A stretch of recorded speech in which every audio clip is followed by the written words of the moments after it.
want to really compliment all the parents, all the fathers and mothers that came out today to show strong support in our Male Mentor Day.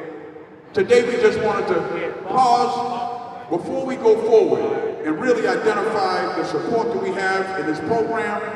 And I just invited the mayor down, and I'll let Conan introduce the mayor, but I wanted him to see that this isn't just a one-day turnout. For 25 years... Guys, put him away for a minute. Hey, for 25 years, I've been banging this program. The biggest thing that I'm complimented from, that I hear from other coaches, college coaches, when they come here and they say, damn, Tony, I'm looking at the support. We don't see this a lot in other programs. And I applaud you guys for always, every Saturday, it's like this. This is the support that we cheer on. We keep it healthy. We're one family. When you bleed, we bleed. It's really that strong.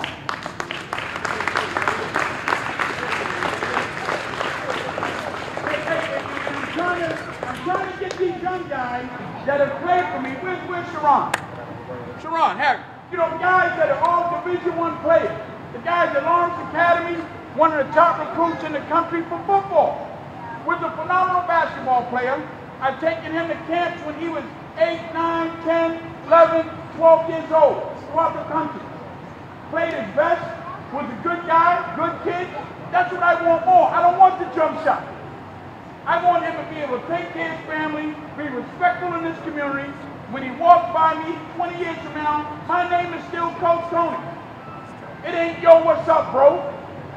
It's Coach Tony. That's the respect that we instilled in him as coaches from a 6-year-old to 16, 18, how old are you now? 19 years old. But this is what we're trying to build here. It ain't the jump shot. It ain't just the jump shot. Right now? It ain't just the jump shot, man. I want to see you guys lead this community like I got these older guys coming, pushing it forward. So the Male Mentor Day in partnership with My Brother's Keeper. Hey, My Brother's Keeper, I'm going to let Conan explain a little more, but it's basically making sure that we're accountable for you guys. When I see you guys outside this gym, downtown, being reckless, acting up on a school bus, on a train, it's our job to check it. It's our job to make sure that you're flying right. Hey, yo, man, come here. Don't you play in the league with us down at Orchard Garden? Yeah? Come on, man, why are you wilding out on the bus? That's what we got to do. We got to make sure you guys are walking a better path, man. All right, that's all. That's part of the My Brother's Keepers collaboration and partnership with us. So without further ado, I'm going to introduce Conan Harris from the mayor's office. He's going to express to you a little more, and he'll introduce the mayor. Thank you, guys. Another big round of applause for y'all for coming out.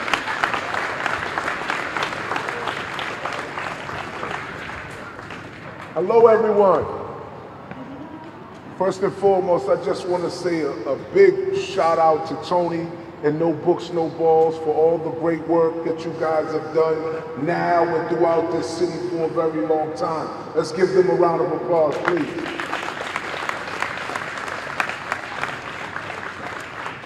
One of the things I just want to say is that it's so important, it's so crucial, it's so important. The greatest gift that we can give any young person is a responsible adult.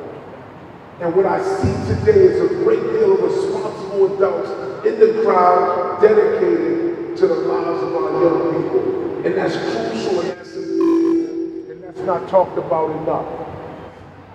T, I'm gonna put this mic down.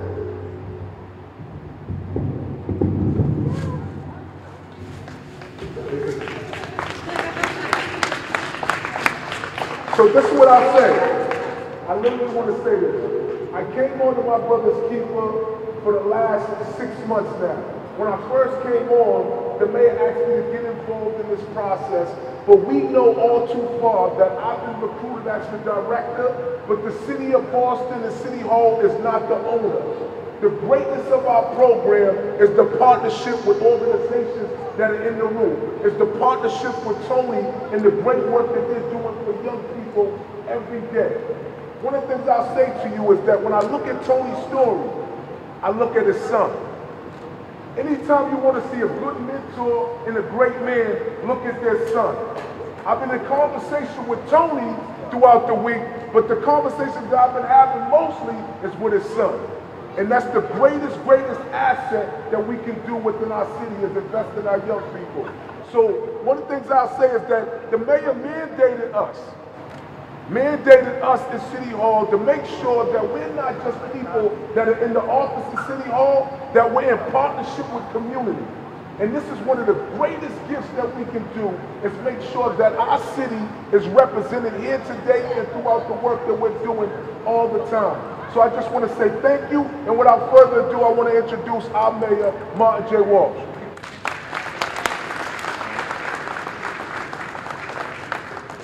How's everyone doing today?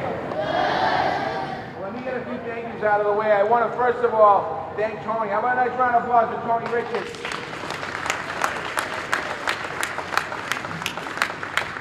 Tony's been doing this for 25 years, and his mother's outside working on the pizza aisle, and she said to me she wants to do this for another 25 years. So thank you very much, Tony. Where's Tony? Thank you, Tony.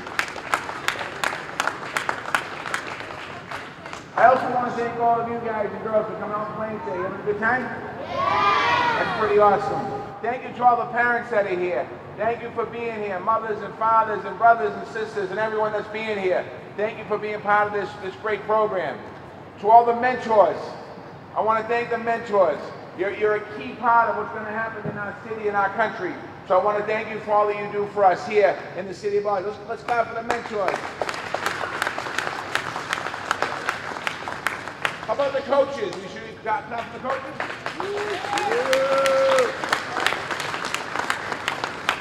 Let me just, I'm going to hold this low. I just want to say a couple of things.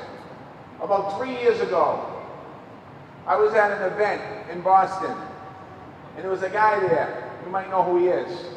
And he started talking about growing up in a family where his father wasn't. And he talked about how he wanted to put his life back on track.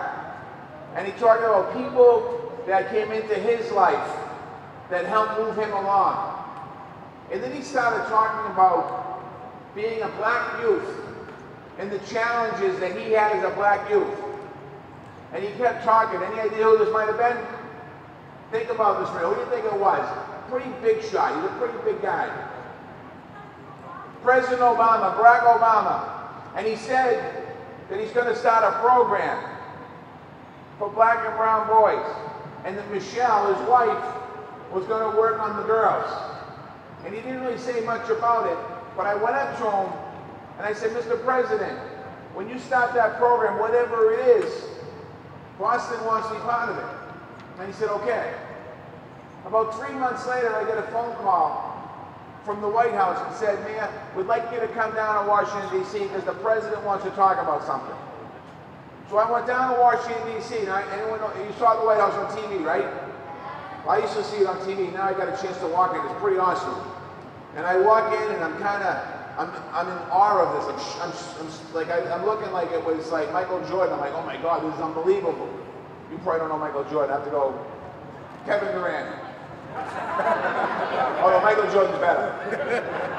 So when I walked in, the president said to us, I'm going to start a program called My Brother's Keeper.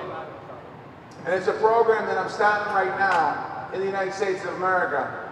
But when I'm done as president, I want this program to continue to live on. And we got involved in My Brother's Keeper. And we started looking at, in Boston, how we can make a big impact on young people's lives. And that impact is through a bunch of different ways. That impact is through mentorship, which there's a lot of mentors in this room here today. And I want to thank you for being a mentor. Through education and making sure that young people get a good opportunity for a good, strong education. And not just by putting young people in the system and graduating them, but actually putting young people in a system that when they graduate high school, they're on a pathway to a career or a pathway to college. And they talked about reducing the violence in cities across America. So when I came back home, I thought about all the great people in our city that's doing this work already. And Tony was one of those people. He's already been doing this for 25 years. And for the last 2.5 years, the city of Boston is really involved in My Brother's Keeper. To the adults in this gym today, we need your help. We need your help, whether it's through mentorship, we need your help through whatever it is that we need to do to make sure that the President of the United States' legacy lives on. Because President Obama today isn't getting the credit for what he's done for this country that he deserves, but history is going to show that he is an incredible president for what he's done.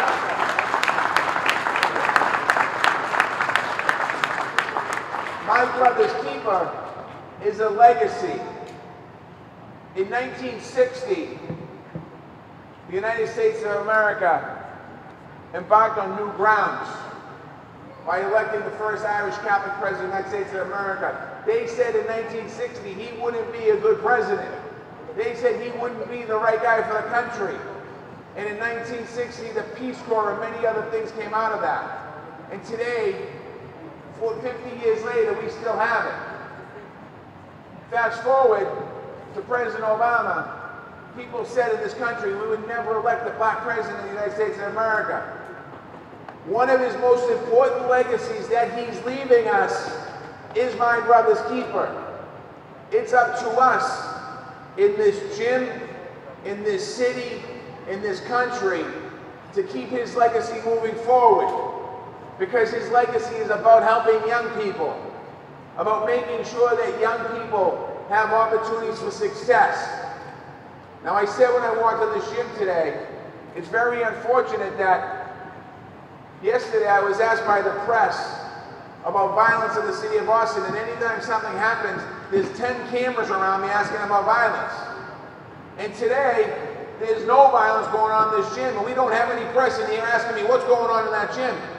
So we need to send a strong message out there to the entire city of Boston, the rest of the country, that we are number one, aren't we? Yeah. Boston number one? Is Boston number one?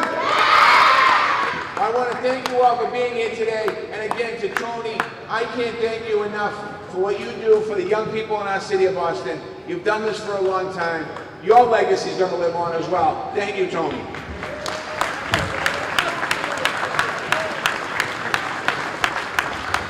Just one quick second.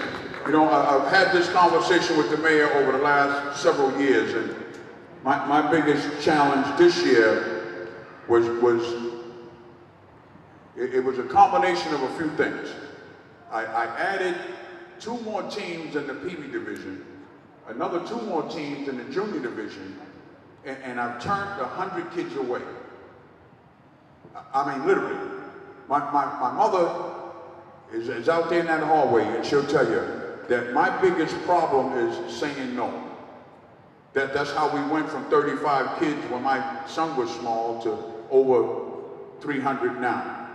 My biggest problem was saying no. It was heart-wrenching to tell those parents that came through their door and picked up their phone that I didn't have room for them. So my challenge right now, trying to partner with the mayor, is it's clear that we've outgrown Orchard Gardens. If you look at it, it's clear that we've outgrown this facility. And it was hard for me to turn away 100 kids that showed me that there's a demand for parents that want 2 things. They want quality and they want safety. And this is what we're trying to provide. So with the mayor's help, hopefully we can try to look at options of facilitating a field house. Because the one gym just ain't gonna work no more. I'm here from 7 o'clock in the morning to 7 o'clock in the evening. From October to the end of March. My kids see me in the gym. That's what they know. They know we see Dad in the gym. That's not the legacy I want to leave for my kids. But I want to, with the partnership of the mayor, try to make this work better so we can save more lives. Because that's what we're in the business of doing, saving lives. So just thank y'all again. Do it.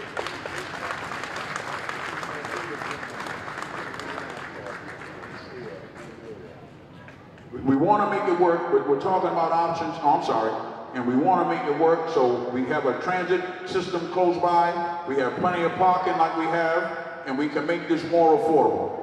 And I'd just like to give this, the mayor is now officially an honorary no books, no ball peewee. Just thank you, man. Thank you for all you're doing and try to continue to do.